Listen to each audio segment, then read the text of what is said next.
Катя Семенова ворвалась на эстраду и стала безумно популярной. Однако на ее карьеру сильно повлияли обстоятельства личной жизни. Оба супруга изменяли певице, но она сумела справиться с депрессией после краха браков и вернуться к творчеству. 7 января певице исполнилось 62 года, но поклонники отмечают, что выглядит она даже моложе, чем десятилетия назад. Как же Кате Семеновой удалось начать новую жизнь после всех предательств и разочарований? Насыщенная биография Семеновой полна трагическими событиями, а из-за трудной юности ее даже прозвали «Золушкой советской эстрады». Семенова с детства была приучена к тяжелому труду, ведь в семье не хватало денег. Чтобы помочь близким, она мыла подъезды. Единственной отдушиной девочки оставалась музыкальная школа, куда мама отдала ее в раннем возрасте. Катя выросла и попробовала поступить в Гнесинку, но попытка не увенчалась успехом.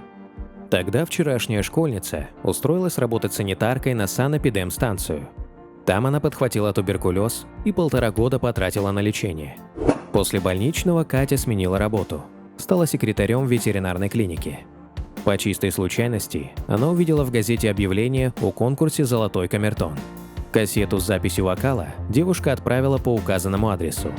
Наконец, ей улыбнулась удача. Победа по итогам зрительского голосования. За первым успехом последовало и гран-при состязания.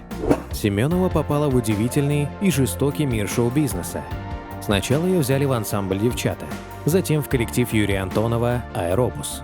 При поддержке музыканта «Арсенала» Андрея Батурина Катя ушла в соло, а затем основала группу «Алло». Тогда трек «Подруги замужем давно», созданный еще с девчатами, обрел новое звучание и стал хитом.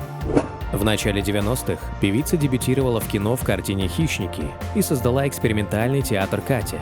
Она была на пике популярности, как вдруг исчезла с радаров. Как оказалось, виной всему проблемы в личной жизни. Андрей Батурин стал не только директором Семеновой, но и ее первым мужем. В 1985-м, когда карьера была на взлете, Катя узнала, что ждет ребенка. И тогда руководители ее организации, мужчины, приехали и стали уговаривать сделать аборт. Сказали, ребенок еще будет, сейчас надо работать. Я их послала. Мне казалось, какой тут может быть выбор, делилась артистка позднее. Насладиться материнством Кате не удалось. Уже через несколько месяцев после рождения сына Ивана она вышла из декрета. Как только закончилось грудное вскармливание, она улетела на Дальний Восток на гастроли. Фото сына она всегда возила с собой и ставила фото в гостинице.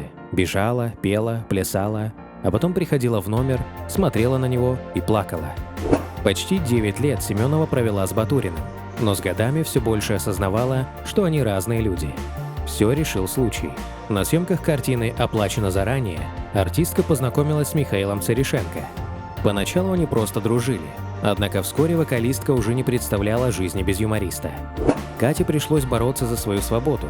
Батурин не явился в ЗАГС в день развода, а потом и вовсе запретил жене общаться с сыном. Только через несколько лет Батурин дал артистке развод и позволил общаться с Ваней, хотя мальчик остался жить с бабушкой. Окружающие окрестили ее мамой-кукушкой из-за того, что сын оставался у свекрови, пока певица гастролировала. Семенова безумно скучала по Ване, но разве это волновало общественность?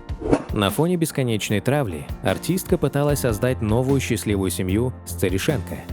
Хейтеры отмечали, что их брак был неравным, звезда сцены и никому неизвестный актер. Однако со временем все изменилось, и после успеха «Кривого зеркала» главным добытчиком стал Михаил.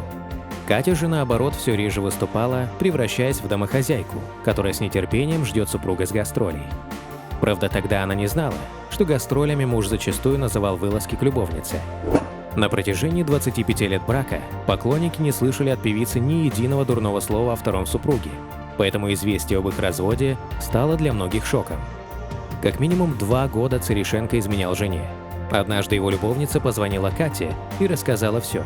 Разлучницей была актриса Наталья Старых. Почти год певица оттягивала момент расторжения брака, борясь за семью. Из-за стресса артистка подсела на успокоительные, но муж не то что не помогал ей вернуться к нормальному состоянию, а провоцировал и доводил до слез. «Я за всю жизнь столько не плакала, сколько за этот год. Причем приму по настойчивому совету Миши какие-то капли, а потом лежу в полном ступоре, даже говорить не могу, работают только глаза». Приятельница-врач, как-то застав меня в таком состоянии, почти кричала: Миша – это очень опасная история. Дыхание может остановиться в любую секунду. А он по какой-то странной причине ни разу мне не вызвал скорую помощь. Просто заходил, смотрел и уходил в кухню, сетовала Катя. В итоге Семенова не стала делить с супругом имущество и отдала ему машину, мотоцикл и дачу, лишь бы скорее освободиться от неприятной истории. Развод оказался болезненным, и в какой-то момент артистка даже думала о самоубийстве. От рокового шага ее удержали лишь мысли о питомцах. Кто же позаботится о 2 собаках? Спустя месяцы окружающие отметили, что личная трагедия изменила Катю в лучшую сторону. Она похорошела, сделала новую прическу, начала покупать стильные вещи. Кроме того, певица воскресила карьеру и занялась записью альбома. Можно смело сказать, что Семенова перевернула страницу и начала новую жизнь. Она гастролирует, снимается в телешоу и проводит свободное время с сыном Иваном и внуком Матвеем. Кроме того, певица не одинока, хотя пока предпочитает держать имя избранника в тайне.